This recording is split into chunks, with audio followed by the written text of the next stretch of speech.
How's it going, everyone? Austin Honecker here. I just want to come on here for a while and give him a review for All Elite Wrestling's AEW Dark Elevation from last night, which was July 19th, 2021. I gotta say, it was awesome from start to finish. For the matches, match one, it was Lance Archer versus Zachariah. That was a squash match, but the ending to it, Lance Archer went over with the blackout.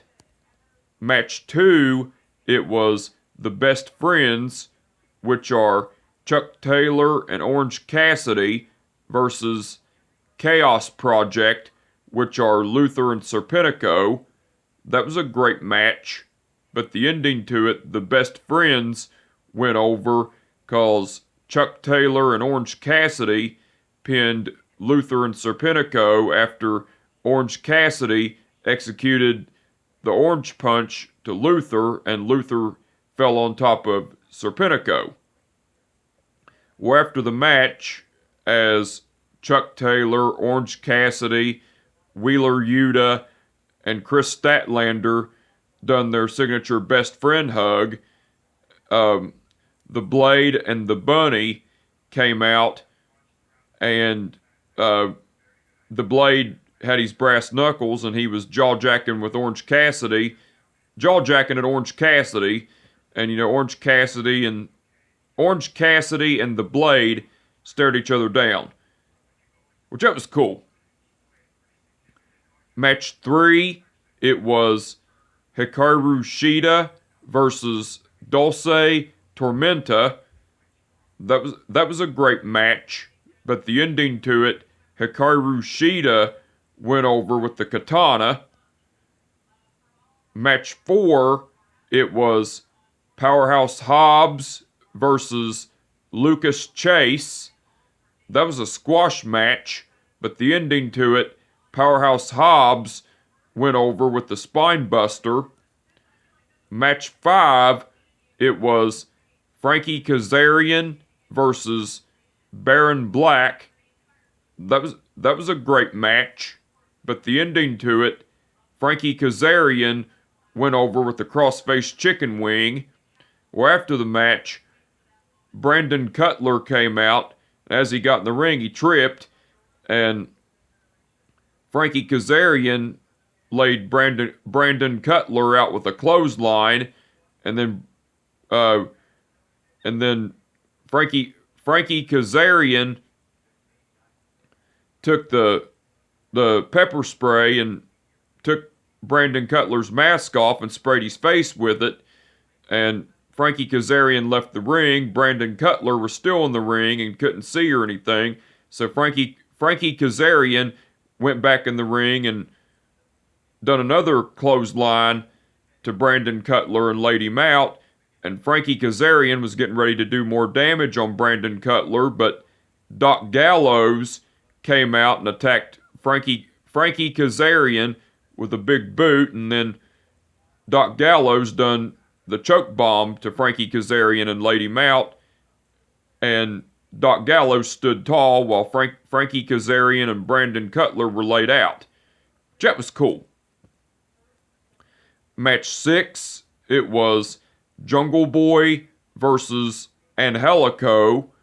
That was a great match, but the ending to it, Jungle Boy went over with the snare trap. Match seven, it was Red Velvet versus Julia Hart. That was a great match, but the ending to it, Red Velvet went over with the leg hook neck breaker.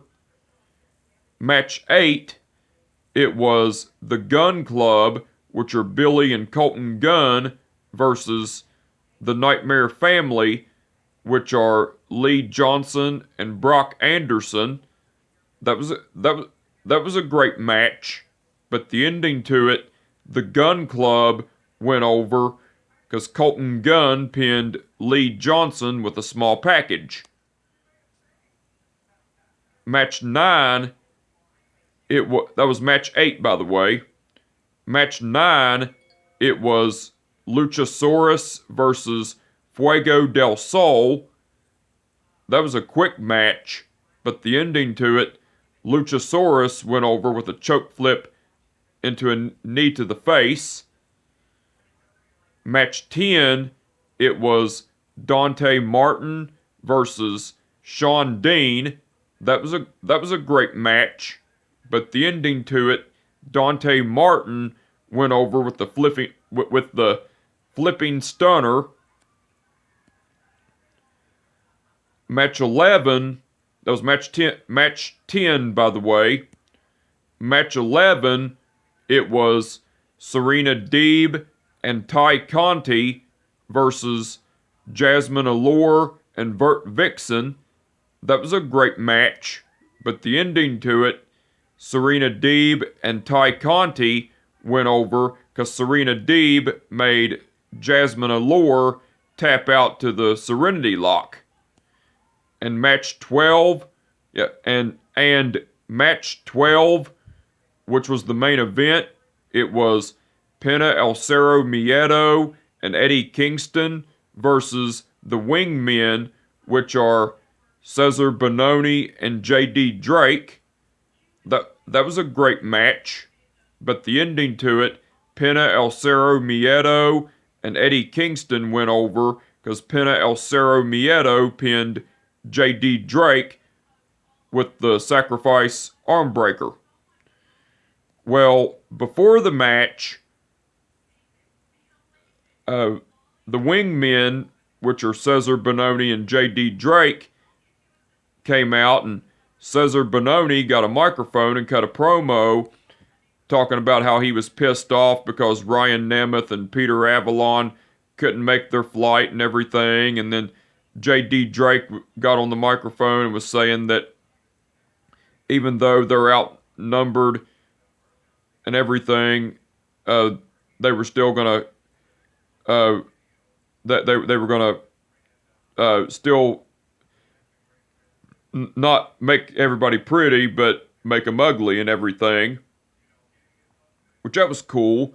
And after the match, Eddie Kingston got on the microphone. Yeah, Eddie Kingston got on the microphone. After the match, Eddie Kingston got on the microphone, and he was getting ready to talk, but Pena El Cerro Miedo wanted to talk, so Eddie Kingston let Pena El Cerro Miedo talk.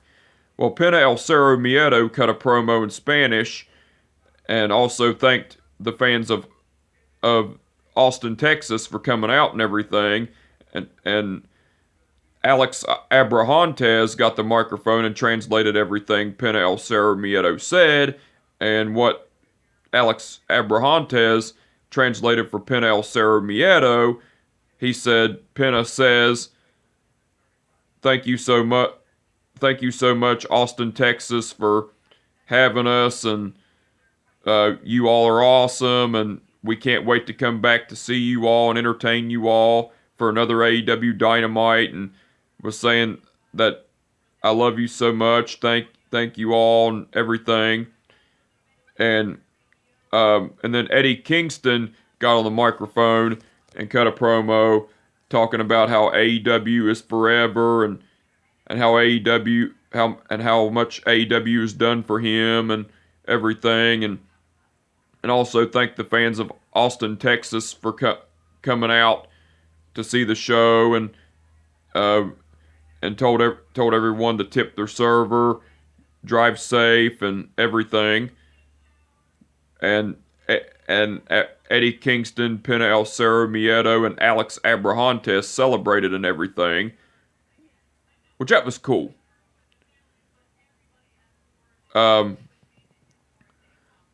Now, besides the matches, Eddie Kingston, Pena El Cerro Miedo, and Alex Abrahantes cut a promo, and Eddie Kingston was talking about how him and Pena El Cerro Miedo have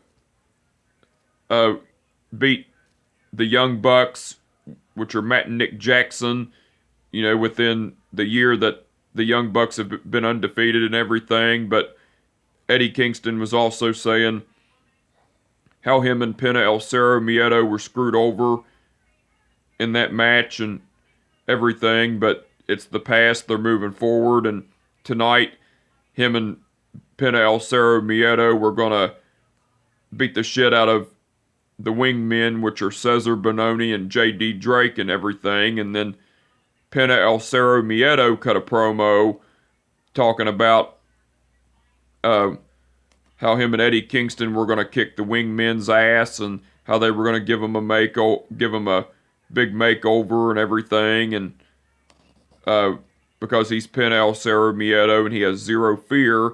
And then Alex Abrahantes translated what Penta El Cerro Miedo said, and he was saying that Penta says, tonight, me and my best friend, Eddie Kingston, are gonna beat the wingmen and give them a big makeover, and because I'm Penta El Cerro Miedo and I have zero fear and everything, which that was cool. Mark Sterling and Jade Cargill were backstage with a producer named John Cusack, and Mark Sterling had John Cusack explain to Jade Cargill about what's going on and everything. And well, Mark Sterling was talking about how the Jade brand were going to Hollywood and everything, but Mark Sterling had John Cusack explain to Jade Cargill of everything. Well, John Cusack was explaining to Jade Cargill that that he had her a deal in Hollywood and that she was going to be in movies, TV shows, commercials, this, that, and the third, and everything. And Mark Sterling gave John Cusack his business card and everything and shook his hand, and Jade Cargill thanked Mark Sterling for getting her the deal in Hollywood and everything, and which that was cool.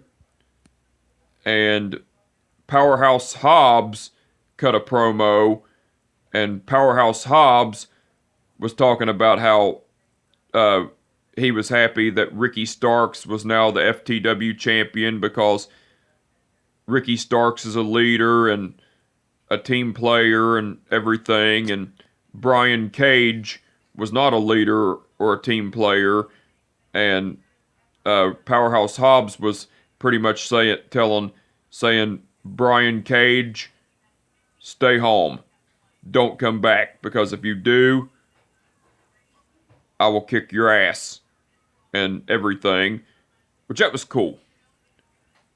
Now, besides all that, Tony Schiavone and Paul White done commentary throughout the whole show. They done awesome as usual. And Jake the Snake Roberts done guest commentary along with Tony Schiavone and Paul White during the match between Lance Archer versus Zachariah. Jake the Snake Roberts done great on guest commentary. And the referees for the event were Mike Posey, Rick Knox, Paul Turner, Bryce Remsburg, and Aubrey Edwards.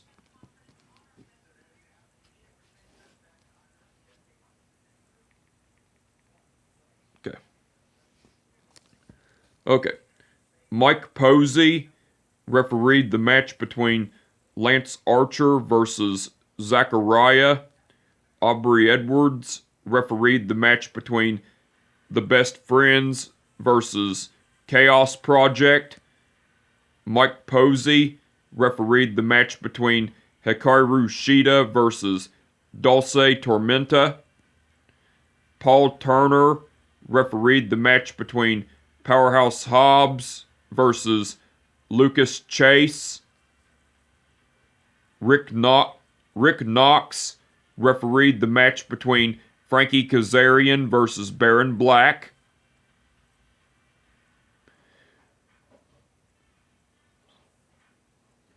Bryce Remsburg refereed the match between Jungle Boy versus Angelico. Rick Knox refereed the match between Red Velvet versus Julia Hart. Aubrey Edwards refereed the match between the Gun Club versus the Nightmare Family. That was Aubrey Edwards, by the way. Rick Knox refereed the match. Yeah, Rick Knox refereed the match between Luchasaurus versus Fuego del Sol. Paul Turner refereed the match between Dante Martin versus Sean Dean. Mike Posey refereed the match between Serena Deeb and Ty Conti versus Jasmine Allure and Vert Vixen. And Bryce Remsburg refereed the match between Pena El Cerro Miedo and Eddie Kingston versus the Wingmen. All the referees done awesome as usual. But anyway, I just wanted to come on here for a while and give them a review for All Elite Wrestling's AEW Dark Elevation from last night, which was July 19th, 2021. Like I said, it was awesome from start to finish. And with that being said, my name is Austin Honecker, and I will catch your ass down the road. Peace out.